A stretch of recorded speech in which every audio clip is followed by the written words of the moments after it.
Bayes theorem.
Good morning all of you. Good morning sir. हाँ, तो कल हमने सर गुड मॉर्निंग। कल बताया था हमने कि फेवरेबल केसेस क्या होते हैं, ठीक है।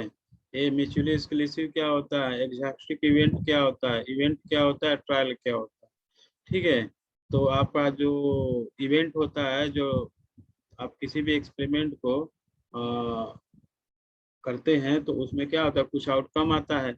तो जो आउटकम आता है उसको इवेंट बोलते हैं, और वो मतलब उस प्रोसेस को हम क्या बोलते हैं, ट्रायल बोलते हैं, ठीक है।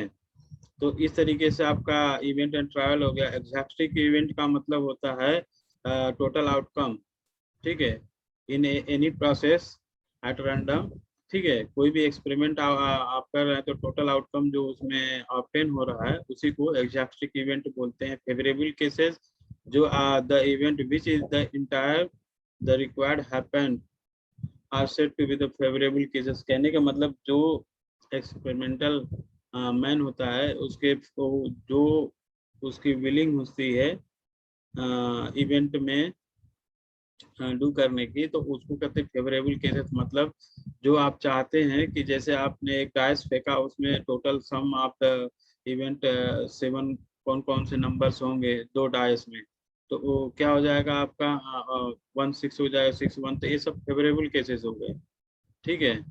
इसी तरीके से आपको बताया था म्यूचुअली एक्सक्लूसिव, तो जब दो इवेंट हो या दो से अधिक, ठीक है, जब इवेंट हो और एक साथ उसमें कोई भी पॉइंट कॉमन न हो, मतलब दोनों एक साथ इवेंट अकर हो रही है और नो कॉमन इन बोथ, ठीक है, then this type of event is called the mutually exclusive event. कहने का मतलब ए और बी दो इवेंट है, दोनों अकर हो रही है, और दोनों एक साथ अगर अकर हो रही है तो दोनों में से कोई कॉमन पॉइंट न हो, तो इस टाइप के इवेंट को हम बोलते हैं mutually exclusive event. Independent event, ठीक है। इंडिपेंडेंट इवेंट का क्या मीनिंग है, when the actual happening one event does not influence of the any. मतलब दो इवेंट हो रही है, एक साथ अकर हो रही है, एक के अकर होने पर दूसरे पर कोई इफेक्ट नहीं पड़ता है, तो इस टाइप के इवेंट को इंडिपेंडेंट इवेंट कहते हैं।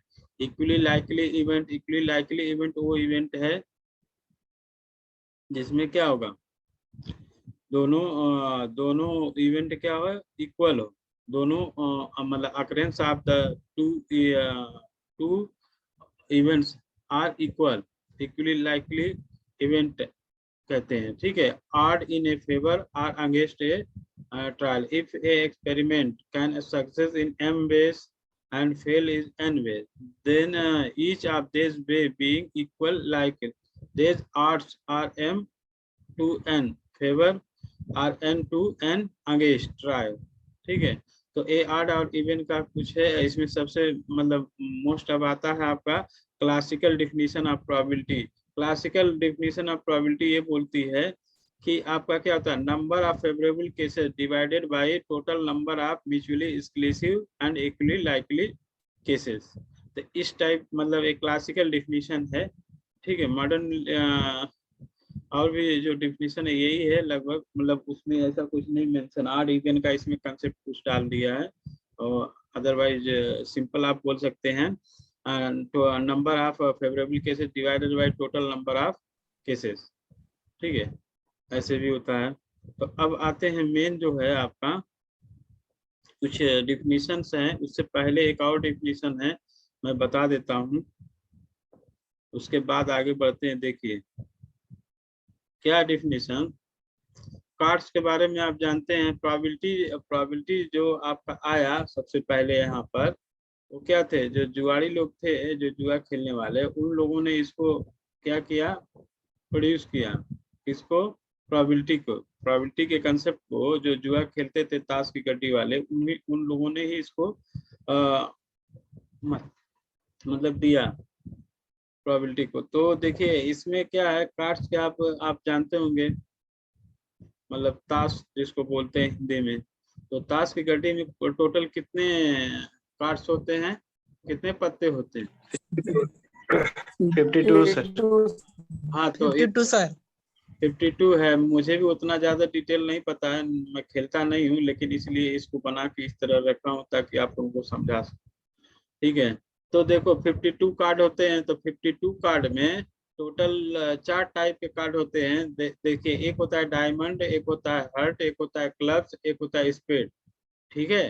ये डायमंड हो गया, ये हर्ट हो गया, पान का पत्ता जिसको बोलते हैं, ये चिड़ी मार होता है क्लब को, और ये तो हर्ट हो गया, ये वाला हो गया स्पेड, ये पान का पत्ता होगा। इसको हिंदी में क्या क्या बोलते हैं तुम लोग पता होगा, मुझे एकदम सही से पता नहीं है, ठीक है। जो भी है, ये डायमंड हो गया, हर्ट हो गया, क्लब हो गया और स्पेड हो गया। अब ये डायमंड में 13 पत्ते होते हैं, ठीक है। डायमंड के 13 कार्ड्स होते हैं, 13 हार्ट के होते हैं, और 13 जो होता है क्लब का होता है, और 13 जो होता है स्पेड भी होता है, ठीक है। अब इसमें क्या है कि जो ये डायमंड होते हैं 13, इसको रेड सूट बोलते हैं, इसको भी रेड सूट बोलते हैं। ये जो क्लब और स्पेड होता है ब्लैक सूट बोलते हैं, इसको भी ब्लैक सूट बोलते हैं। आप देखे होंगे कार्ड में ये लाल लाल छपा होता है रेड टाइप का, और ये ब्लैक टाइप का छपा होता है कि नहीं, है ना? Yes sir. होता है सर। हाँ, तो इन दोनों को होता है रेड सूट बोलते हैं, किसको, डायमंड और हर्ट को। और एक क्लब्स को और स्पेड को, इसको क्या क्या बोलते हैं, ब्लैक सूट, ब्लैक सूट। अब इम्पोर्टेंसी क्या है कि देखिए डायमंड में जो होता है, जो 13 कार्ड्स होते हैं, 13 कार्ड होते हैं, इसमें एक किंग होता है, दूसरा क्वीन और एक जोकर, बाकी जो होते हैं आपका एस होता है, ठीक है। और सेम वे हर्ट में भी एक किंग, एक क्वीन और एक जोकर, बाकी एस होता है। और इसमें भी वो सेम वे आपका एक किंग होता है, एक किंग होता है, एक क्वीन होता है, एक जोकर होता है, सेम वे इसमें भी ऐसे। तो इस तरीके से मिला करके इसका कंस्ट्रक्शन होता है। 52 कार्ड्स में आपका 13 डायमंड होता है, हर्ट होता है 13, और 13 जो होता है आपका ब्लैक होता है, ब्लैक मतलब ब्लैक सूट बोलते हैं उसके, और स्पेड जो होता है 13 कार्ड्स होते हैं। तो सब 13 कार्ड होते हैं, और हर 13 कार्ड में 3 जो होता है आपका, मतलब एक एक कर करके, एक क्वीन, एक किंग, क्वीन और एक जोकर। और इस 13 में, मतलब इस 13 में भी तीन कार्ड होता है, किंग, क्वीन, जोकर का। इसमें भी किंग, क्वीन, जोकर का, और इसमें भी सेम वे ऐसे। और बाकी जो होता है आपका 10 जो होता है एस का होता है सम में। ये बात समझ में आया कि नहीं आया? हाँ सर। देखो बहुत मेहनत से इसको समझना पड़ता है, ठीक है। या तो कार्ड, अब इसको थोड़ा सा पढ़ने के लिए अब कार्ड सीखना जरूरी ठीक नहीं ना है, ठीक है। तो ऐसे होता है। अब आगे बढ़ते हैं। तो प्रोबेबिलिटी का आपको बता दिया। अब देखिए कुछ क्वेश्चन अब चलते हैं, इसमें कुछ ऐसा कुछ खास नहीं है। तो देखो जैसे ये आपका कार्ड वाला ही क्वेश्चन है, इधर इधर पहले एक देखते थे। देखिए 3 coins are tossed. Probability start करते हैं। अब जैसे जैसे आएगा आपका फार्मूला वगैरह मैं वैसे बताते रहूंगा, आप तो टेंशन मत लीजिए। प्रोबेबिलिटी का बेसिक फार्मूला है total favourable cases upon total cases, ये फार्मूला है, ठीक है। यहाँ पर देखिए लिखा number of favourable cases upon total number of cases, ये रिक्वायर्ड प्रोबेबिलिटी का फार्मूला है बेसिक। अब देखिए आपका 3 कॉइन आर टॉस्ड, 3 सिक्के को एक साथ उछाला जाता है, ठीक है। Find the probability of getting at least 2 head. Eight least, at most का क्या मतलब होता है? ये दो वर्ड है, प्रोबेबिलिटी में बहुत आएगा। At least, at most. At least कम से कम सर, कम से दो होना चाहिए। मतलब क्या मतलब? एटलीस्ट में हाँ मतलब 3 आता है तो चलेगा, लेकिन 2 से कम नहीं होना चाहिए। यानी 2 तक, इस क्वेश्चन में 2 तक होना चाहिए। यानी हाँ, एटलीस्ट जहां तक बोला जा रहा है सर उतना होना चाहिए, उससे कम होगा तो नहीं चलेगा, उससे ज्यादा होगा तो चलेगा। अच्छा। और एट मोस्ट? Right sir. हाँ, एटमोस्ट सर, हेलो, उससे ज्यादा नहीं होना चाहिए। उससे ज्यादा तो उससे बोल ही दिया। ज्यादा नहीं होना चाहिए सर। एटमोस्ट यानी वहां तक ही होना चाहिए। मतलब कम से कम 2 या उससे अगर कम यहाँ भी पे हो सकता एटमोस्ट है। बोलता है ना सर, तो यहाँ 3 वो वाला नहीं होता। हाँ, हाँ सर, कम हो सकता है, इक्वल हो सकता है, उससे ज्यादा नहीं हो सकता। कम हो सकता है, इक्वल हो सकता है, उससे ज्यादा नहीं हो सकता है एटमोस्ट हाँ में। हाँ हाँ, उससे ज्यादा नहीं होता, ठीक है। तो चलो क्वेश्चन में आएगा जैसे जैसे हम बताएंगे, ऐसा कोई बात नहीं है। तो देखिए एक, आपको ठीक से दिख रहा है ना, आवाज वाज सुनाई दे रहा है ना? यस। हाँ, एक चीज और फिर से बोल देता हूँ। मैं ये बोल रहा था कि जो चैट बॉक्स में पी लिखते हैं उसमें 24 है और लिख रहे हैं 19, तो 24 लोग जरूर से उसमें लिखें। उसी से अटेंडेंस मैं बनाता हूँ चैट बॉक्स से, ठीक है। और मन के संतुष्टि के लिए स्क्रीनशॉट में मांगता हूँ, समझ गए? तो चैट यस सर। बॉक्स में कृपया सब लोग अपना अपना अटेंडेंस लिख दे। और एक दिन मैंने पकड़ा था, कोई दूसरा लोग, कोई तीसरे का अटेंडेंस बनाया था अपने अकाउंट से, तो उसका उसका अटेंडेंस गायब हो जाएगा, जो बनाएगा दूसरे का, ठीक है भाई। ये ऐसा है कि तुम अपने अकाउंट से किसी का नाम लिखोगे तो तुम्हारा गायब हो जाएगा फिर। सर नहीं गायब होगा, अकाउंट चेंज कर अगर देंगे। अपना नाम रीनेम करके लिखेगा तो कैसे गायब होगा सर? मैं बोल रहा हूँ ना, उसमें तुम्हारा, तुम्हारे ही नाम से उसमें लिखा हुआ आएगा ना कि तुमने इसका नाम लिखा। नहीं सर, अकाउंट चेंज कर री ज्वाइन करके हो जाएगा सर। अरे इतना होशियारी मत करो, नहीं होगा। नंबर तुम्हारा अकाउंट कहाँ से चेंज करोगे? जो इसमें ऐड होगा वही नहीं रहेगा। वो मीटिंग से सर वहाँ से अकाउंट हटा के सर चेंज हो जाता है सर, किए हैं। अरे इतना दिमाग मत लगाओ, दिमाग इधर ही लगाओ। और ये बोल रहा था ना कि ये लोग रोकेंगे जरूर, मैं पहले बता दे रहा हूँ, मैंने बात किया था। ये लोग 75% नहीं रहेगा ना सारे में मिला के एवरेज में, तो एग्जाम में बैठने नहीं देगा, ये मैं जानता हूँ, इसलिए तुम लोगों को बोल दिया। मेरा बात हुआ था एक दिन कि क्या होगा, तो ऐसा हो रहा था कि बोले कि नहीं, जो नहीं रहेगा उसको नहीं बैठने दिया जाए। फिर क्या करेगा पता नहीं, ठीक है। तो इसलिए मैं फिर से बता दिया। तो ये समझ में आ गया ना? तो आगे बढ़ते हैं। फिर से देख लीजिए, ये वाला 52 कार्ड होता है, और जिसको नहीं समझ में आता है वो घर पर ले आकर के खरीद के लाएगा और उसके बाद देख लेगा उसमें, ठीक है। 52 कार्ड होता है। डायमंड इतना 13 होता है, हार्ट जो होता है 13 होता है, क्लब होता है 13 होता है, स्पेड जो होता है 13 होता है। उसमें हर एक में मतलब 3 कॉमन होता है, किंग, जोकर और क्वीन का, हर एक में 13 13 सम में, ठीक है। तो अब प्रॉब्लम करते हैं। देखिए 3 कॉइन आर टॉस्ड, 3 कॉइन एक साथ फेंके उछाले जाते हैं। Find the probability of getting at least 2। तो कहने का मतलब है कि 3 कॉइन को हम फेंक रहे हैं और तीनों कॉइन में कम से कम 2 हेड आए, इस बात की प्रोबेबिलिटी बताइए। तो सबसे पहले आप फेवरेबल केसेस देखेंगे। Favourable, what is the favourable? Getting at least 2 head, ये आपका प्रोबेबिलिटी फेवरेबल केसेस बनेगा। ठीक है, तो देखिए एक बार फेंके 3 सिक्का एक साथ, तो आपका तीनों पे हेड आ गया। दूसरी बार फेंके तो 2 पे हेड आया, 1 पे टेल आया।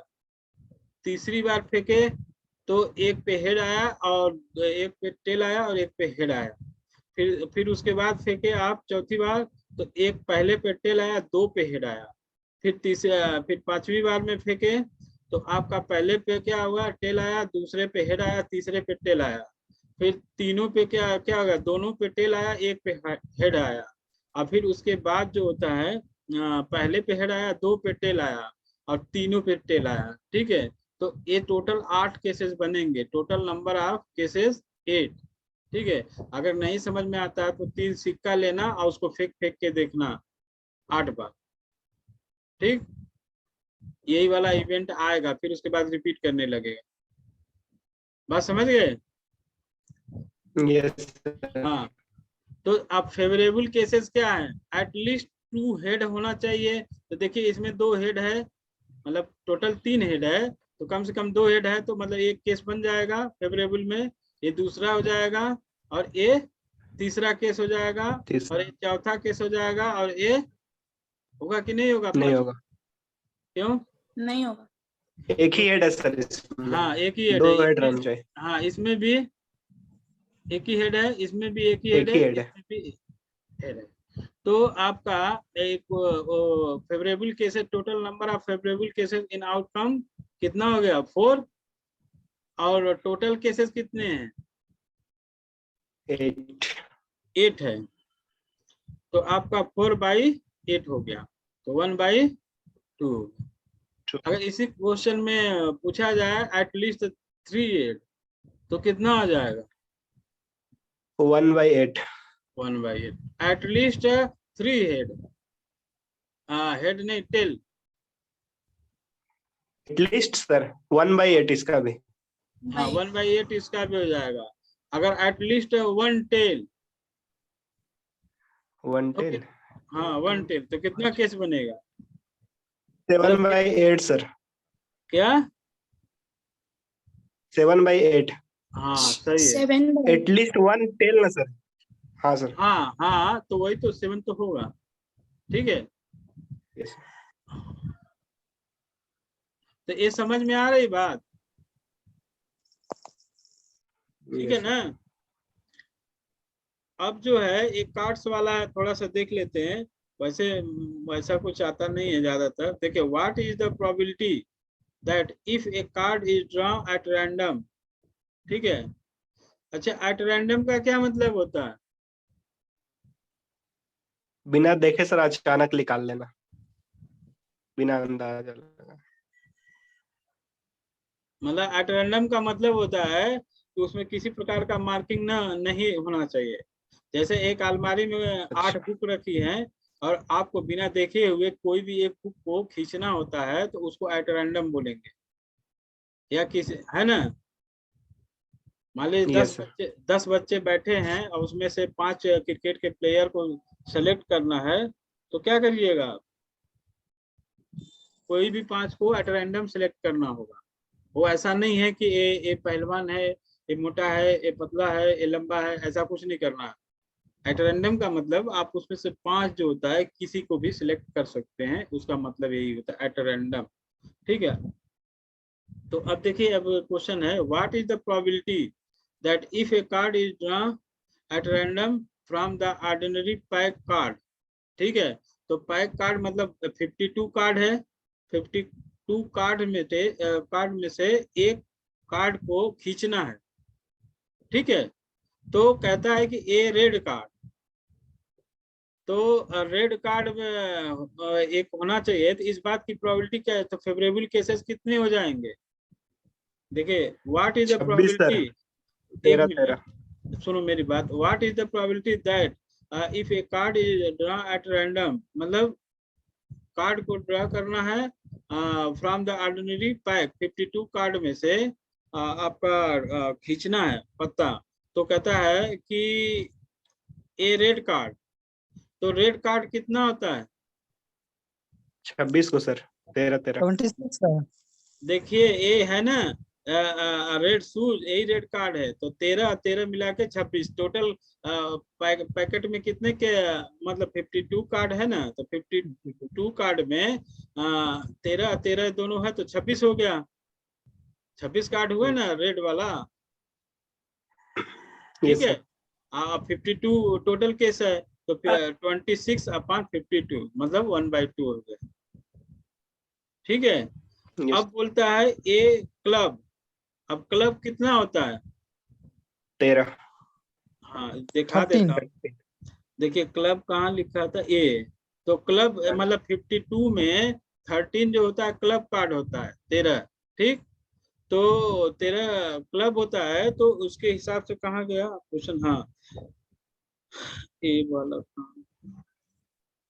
हाँ ये वाला, तो number of club in A pack 13 होता है, तो दैट इज फेवरेबली केस 13 हो गया, तो प्रोबेबिलिटी गेटिंग क्लब तो कितना हो जाएगा 13/52, दैट इज 1/4। ये समझ में आ रहा है कि नहीं?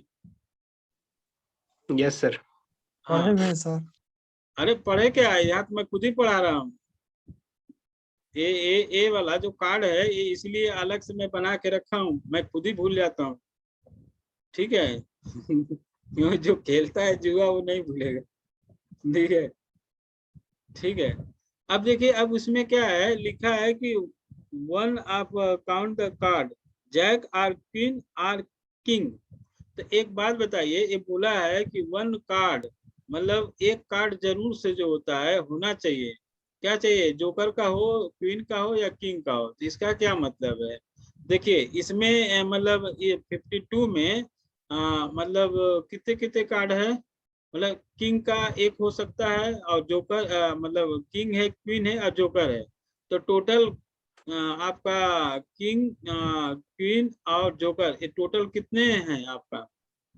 3 फेवरेबल यहाँ से लिखना सर। हाँ 3 3 6 3 9 3 12 12 है, तो फेवरेबल केसेस कितना हो गया 12 और टोटल कार्ड 52, तो वही है 12/52 इक्वल टू 3/3, ठीक है। यस बात समझ में आ रहा है ना, तो यही है। सर। अब देखिए ये बहुत इंटरेस्टिंग चीज है, ये वाला बैग वाला, मैं इसको इसमें बहुत सा प्रॉब्लम होता है, लेकिन आपको जितना जरूरत है मैं उतना पढ़ा दूंगा।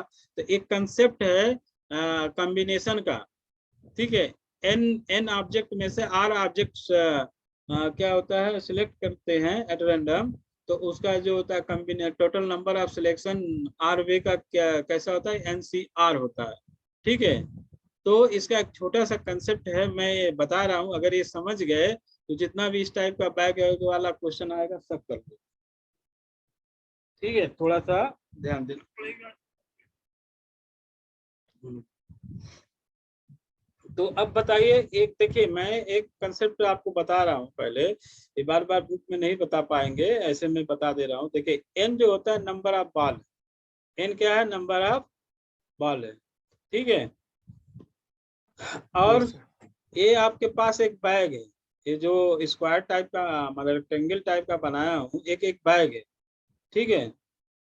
इस बैग में एन बॉल रखे हुए, कितने हैं एन, एन मतलब मान लीजिए एन गेंदा, मतलब एन का मतलब मान लीजिए 10 गेंदा है, 20 गेंदा है, 50 गेंदा, कुछ भी हो सकता है एन का मतलब, ठीक है। तो मान लीजिए अगर 10 गेंद रखी गई है n इक्वल टू 10 अगर मान लेते हैं और उसमें से एक भी बाल नहीं निकलते हैं, तो सिलेक्शन करने का वेज कितना हो जाएगा, नंबर ऑफ वेज NC 0 इसको लिखिए, NC 0 मतलब कोई भी बाल आप सिलेक्ट नहीं कर रहे हैं, उसमें से कोई भी बाल आप नहीं ले रहे हैं।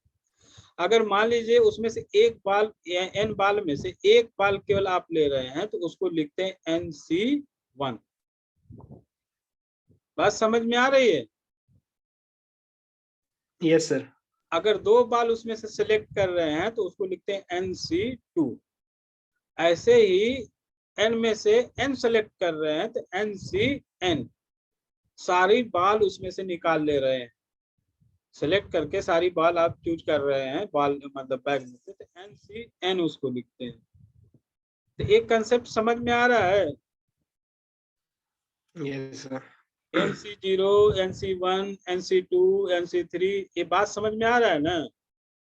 तो आपको सारा प्रॉब्लम आसानी से हो जाएगा। ये एकदम बेसिक चीज है, इसको समझने में आपको दिमाग लगाना है बस। अब बाल वाला दूसरा वाला क्वेश्चन मैं अब बता रहा हूँ, ठीक है? देखिए लिखा है a bag contain 4 white 5 red and 7 black ball. बात समझ में आ गई? Yes sir. हाँ, what is the probability that 3 ball draw at random are all red? तो कह रहा है कि एक बैग है जिसमें 4 व्हाइट बॉल है, 5 रेड बॉल है और 7 ब्लैक बॉल है। तो इस बात की प्रोबेबिलिटी बताइए कि तीनों की तीनों रेड हो। जैसे मान लीजिए बैग में आपने हाथ डाला ऐसे सीधा, ठीक है, और उसमें से 3 बॉल आपको निकालना है और जो निकाल रहे हैं तीनों की तीनों रेड हो, इस बात की प्रोबेबिलिटी बताइए। ठीक है, क्या होगी, मतलब उसकी यस प्रोबेबिलिटी सर। क्या होगी? प्रोबेबिलिटी क्या होता है? प्रोबेबिलिटी की वैल्यू जो होती है 0 और 1 के बीच में होती है। अगर कोई भी प्रोबेबिलिटी नहीं होगा तो आपका मिनिमम 0 हो जाएगा और प्रोबेबिलिटी मैक्सिमम 1 तक होती है। टोटल प्रोबेबिलिटी क्या होता है? 1 होता है। तो प्रोबेबिलिटी क्या होता है? 0 और 1 के बीच का एक पार्ट्स होता है कि कितनी आप सत्य, किसी चीज को कितना आप सत्य बोल रहे हैं, मतलब कितना उसके पास में है, 0 और 1 के करीब में है। अगर 0 करीब में है तो आप बहुत कम, मतलब आप बहुत रॉन्ग बोल रहे हैं, और 1 के करीब है तो आप एकदम एक्यूरेट बोलने की कोशिश कर रहे हैं कि 100% बोलते हैं ना कि 90% है, यस सर। फिर बोलते हैं कि 10% है। अगर आप 90% बोल रहे हैं मतलब आपकी बात एकदम सत्य की तरफ है, या 99 बोल रहे हैं तो मतलब वो बात होगी ही होगी। 1% ऐसा होगा कि वो बात ये नहीं होगा, मतलब झूठ होगा। ठीक है, तो प्रोबेबिलिटी इस टाइप का कुछ एक्शन बताता है, तो वो मैं बता रहा हूँ। तो देखिए इसमें बोल रहा है a bag contain 4 white 5 red और 7 ब्लैक बॉल। तो what is the probability 3 ball are drawn at random all red? तो सबसे पहले ये बताइए कि ये क्वेश्चन समझ में आ रहा है कि नहीं। क्वेश्चन समझ में आएगा तो लग जाए। तो इसको मैं अपने तरीके से थोड़ा सा बता देता हूँ, उसके बाद बाद में अब नहीं होगा। ठीक है, अब देखिए वही वाला क्वेश्चन है। देखिए 4 जो होता है व्हाइट बॉल है, 5 जो होता है रेड बॉल है और 7 जो होता है ब्लैक बॉल है, और ये आपका स्क्वायर जो है एक बैग है। ये बात समझ में आ गया? ठीक है ना? Yes sir. अब इसमें से बोलता है कि 3 बॉल निकालनी है, तीनों रेड हो। तो कौन सा इसमें से टोटल रेड बॉल कितनी है? 5। 5। इसमें से 3 निकालेंगे तो इसको कैसे लिखेंगे आप? 5C3। 3। तो ये आपका फेवरेबल केसेस हो गया कि नहीं? Yes sir. और आपका टोटल बॉल कितना है? 16 जोड़िए, 16। 16। यस अब इस 16 में से 3 केवल निकालना है, तो उसका केसेस कितना वे बनेगा? 16C3। हाँ, तो टोटल केसेस 16C3 और फेवरेबल केसेस इतना। तो बाय डिफिनीशन क्या होता है? Favourable cases by total number of cases. हाँ, तो देखिए 5C3 अपॉन 16C3, फिर इसको सिंप्लीफाई किया 1/56। ठीक है, समझ में आ गया? ये बेसिक कंसेप्ट है, ये समझ में आ जाएगा तो और सब हो जाएगा। तो इसको थोड़ा लैंग्वेज में लिख दिया है कि there are the 16 ball in all, 3 ball can be draw in 16C3 ways, exactly number of way हो गया। Now 3 ball 3 red ball out of 5 can be drawn in 5C3, hence the required probability equal to, वही हो गया favourable cases upon total cases. ये ठीक है। अब देखिए Yes, दूसरा question, what is the probability that one is the white, one is red और वन इज द ब्लैक। कहने का मतलब है उस बैग में से 3 टाइप का बॉल है, एक है व्हाइट, दूसरा है रेड, तीसरा है ब्लैक। अब आपको 3 बॉल निकालने हैं, 3 बॉल निकालनी है। तो ये बोल रहा है कि एक बॉल व्हाइट होना चाहिए, एक रेड होना चाहिए और एक ब्लैक होना चाहिए। तो सबसे पहले जो होता है फेवरेबल केसेस आपके कौन कौन से बनेंगे? जो आपको 3 बॉल निकालनी है और वो बोल रहा है कि एक आपका व्हाइट होना चाहिए, एक रेड होना चाहिए और एक ब्लैक होना चाहिए। तो बताइए फेवरेबल केसेस कौन कौन सा बनेगा? 4C1 तीनों में 5C। से हाँ बोलो। Sir 4C1 5C1 and 7C1 7 तीनों को कितना करेंगे सर?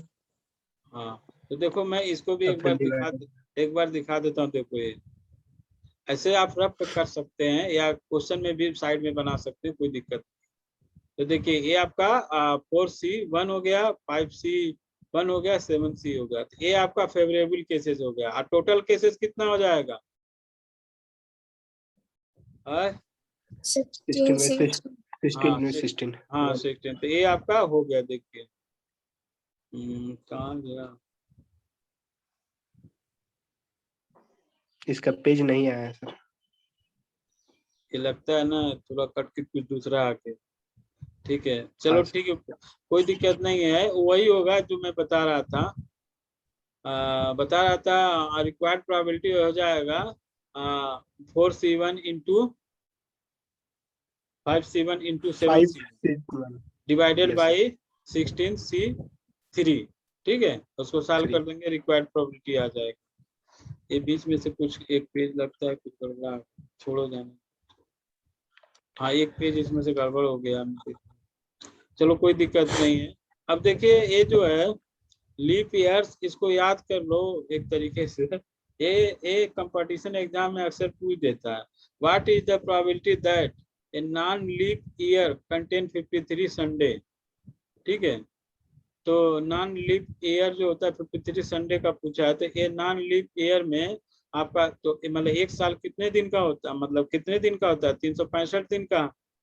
ठीक है, इसमें कितने जो होता है वीक होता है? 365 दिन में कितना वीक होता है? 52। और एक एक्स्ट्रा भी होगा, मतलब 64 का ही होगा, देख लेना। Out of there are the 52 complete week and 1 extra day. ठीक है, तो दैट डे बी में 1 ऑफ द 7 डे, मतलब हो जाएगा एक वीक कितने दिन का होता है? 7 दिन का, और एक एक्स्ट्रा है तो 1/7 हो जाएगा। तो वही लिखा है the probability that non leap year contain 53 Sundays is 1/7। तो आपका इस तरीके से है, आपका नॉन लीप ईयर जो हो जाएगा 1/7 हो जाएगा। ठीक है, तो संडे का बात किया है, तो ऐसे ऐसे काउंट करेंगे ना आप, तो ये कंडीशन अकर होगा। अब आपको जो होता है 2 केसेस में बता देता हूँ, थ्योरम ऑफ ऑन प्रोबेबिलिटी। ठीक है, there are the 2 important theorem of the probability, addition theorem या टोटल प्रोबेबिलिटी जिसको बोलते हैं, मल्टीप्लिकेशन और थ्योरम ऑफ कंपाउंड प्रोबेबिलिटी बोलते हैं। ठीक है, तो इसमें इम्पोर्टेंट क्या चीज है? देखिए इम्पोर्टेंट आपको ये प्रूफ नहीं करना है, केवल स्टेटमेंट का मतलब ये आपको याद होना चाहिए कि इसका क्या मतलब होता है। तो देखिए if A and B are 2 mutually exclusive and equally likely event of a random experiment, probability of occurrence the event A or B is sum of the probability event A and B। तो A probability of A union B, R को क्या लिखते हैं? A union B आप Venn diagram में 9th में पढ़े होंगे। यूनियन को R लिखते हैं और इंटरसेक्शन को क्या लिखते हैं? याद करना, देखना। ठीक है, एंड सर, एंड और क्या? हाँ ठीक। तो आपका probability of A union B है या आर लिखा है, तो A union B equal to बोलता है probability of A probability of B. तो कहने का मतलब है if A and B are mutually exclusive, तो म्यूचुअली एक्सक्लूसिव अगर है या इक्वली लाइकली इवेंट है तो उसका क्या मतलब होता है म्यूचुअली एक्सक्लूसिव? दोनों मतलब probability of A intersection B equal to 5 हो जाएगा। यस सर, कोई समझ मैचिंग गए? नहीं होगा।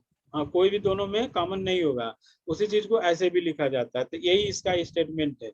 ठीक है, दो ए और बी जो होता है किस पे अप्लाई हो रहा है, दोनों इवेंट म्यूचुअली एक्सक्लूसिव है, तब A probability of A union B का वैल्यू जो होता है probability of A probability of B होता है। ठीक है, अब देखिए इसमें इंटरेस्टिंग क्या चीज है।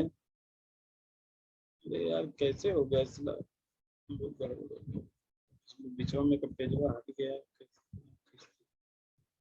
गलती से हो गया। चलो कोई दिक्कत नहीं है, मैं आपको ऐसे ही बता देता हूँ, मतलब बाद में उसको दे दूंगा ऐसे ही लिख कर करके। तो प्रोबेबिलिटी ऑफ ए अगर आपका म्यूचुअली एक्सक्लूसिव इवेंट नहीं रहेगा तो उस केस में आपका प्रोबेबिलिटी क्या हो जाएगा, probability of A plus probability of B minus probability of A intersection B होता है।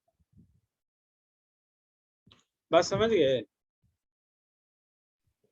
लो, जो प्रोबेबिलिटी रहेगा सर उसका उल्टा जस्ट ना, अगर यूनियन है तो वहाँ पे इंटरसेक्शन माइनस में। नहीं नहीं तुम समझे नहीं, तुम गड़बड़ा रहे, तुमको बता रहे। यस बताइए। एक मिनट, अच्छा यहाँ पे लिखा, यहाँ पे चलो ठीक है। क्या है ए वही वाला चीज है, डबल लगता है किस गया, मिस्टेक हो गया होगा। तो ए आपका ए है तो म्यूचुअली एक्सक्लूसिव में ये हो गया। और अगर म्यूचुअली एक्सक्लूसिव इवेंट नहीं रहेगा तो उस केस में आप क्या लिखेंगे, वो चीज मैं बता रहा हूँ। यहाँ पे ये प्रूफ भी किया है, प्रूफ करने का कोई मतलब नहीं है। देखिए probability of A union B को हम अगर इस तरीके का होता है तो probability of A probability of B minus probability of A intersection B लिखते हैं। क्या लिखते हैं, probability of A intersection B. अगर ये दोनों event A and B are mutually exclusive होगा तो उस केस में ये 0 हो जाएगा, इसीलिए वहां पर लिखा था probability of A plus probability of B. अगर म्यूचुअली एक्सक्लूसिव नहीं रहेगा तो आपका ये फार्मूला होगा, क्या होगा, probability of A plus probability of B minus probability of A intersection B. बात समझ गए? यस सर, ठीक है सर म्यूचुअली में सर म्यूचुअली एक्सक्लूसिव का मतलब दोनों में कोई कॉमन चीज नहीं रहेगा। कॉमन समझ रहे हो ना? Yes sir. अगर दो, हाँ तो दो इवेंट है, ठीक है, तो दोनों इवेंट में कोई कॉमन फेवरेबल केस नहीं होगा। कहने का मतलब कोई ऐसा केस नहीं है कि उसमें भी वही आ रहा है इसमें भी यही आ रहा है। ठीक है, जैसे एक और बात बता दो, जैसे आप एक सिक्का को फेंकते हैं, तो सिक्का जब फेंकते हैं तो उसमें हेड आएगा या तो टेल आएगा, दोनों केस नहीं होगा, हेड टेल दोनों नहीं आएगा। तो हेड आएगा या तो टेल आएगा, तो उसमें probability of head intersection tail equal to क्या हो जाएगा, 0 हो जाएगा। फाइन मतलब वही 0 हो जाएगा, कुछ नहीं रहेगा। हाँ मतलब 0 उसको बोलते हैं। तो कहने का मतलब है कि म्यूचुअली एक्सक्लूसिव का मतलब कोई ऐसा केसेस जो दोनों में अगर एक साथ न होता। अब आती है बात इंडिपेंडेंट का मल्टीप्लिकेशन के केस में।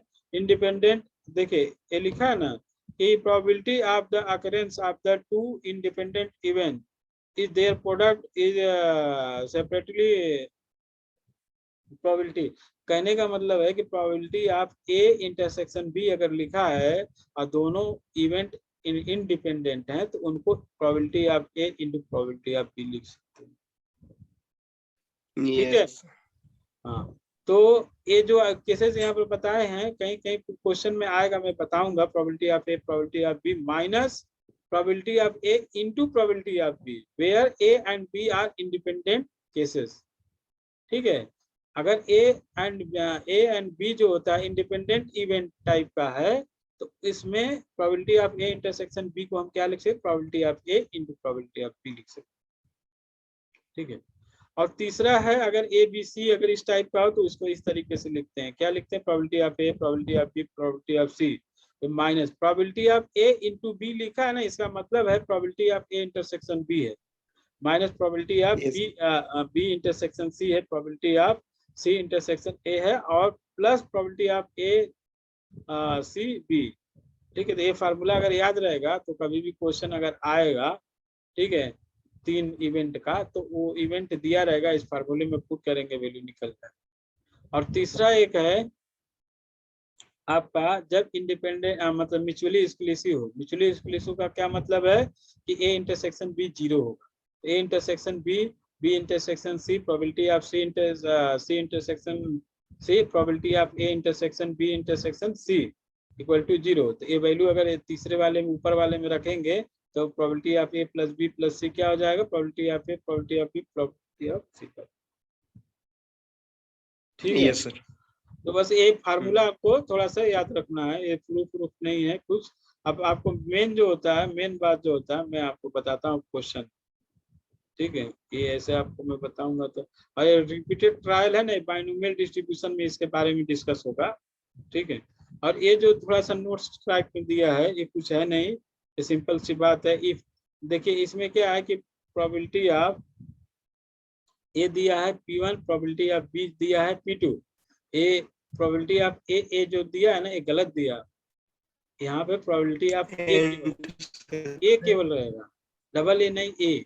ये P1 है, प्रोबेबिलिटी ऑफ बी जो है P2 है। तो प्रोबेबिलिटी ऑफ ए इंटरसेक्शन क्या, ए इंटू बी क्या हो जाएगा, P1 P2 कब होगा, जब वो दोनों इंडिपेंडेंट इवेंट हाँ इंडिपेंडेंट हो, happening the success event A and B equal to इतना। सक्सेस के लिए आप ऐसे लिखते हैं, इंडिपेंडेंट भी हो और सक्सेस भी हो। अब देखिए if P1 Yes. Is the probability of the success, तो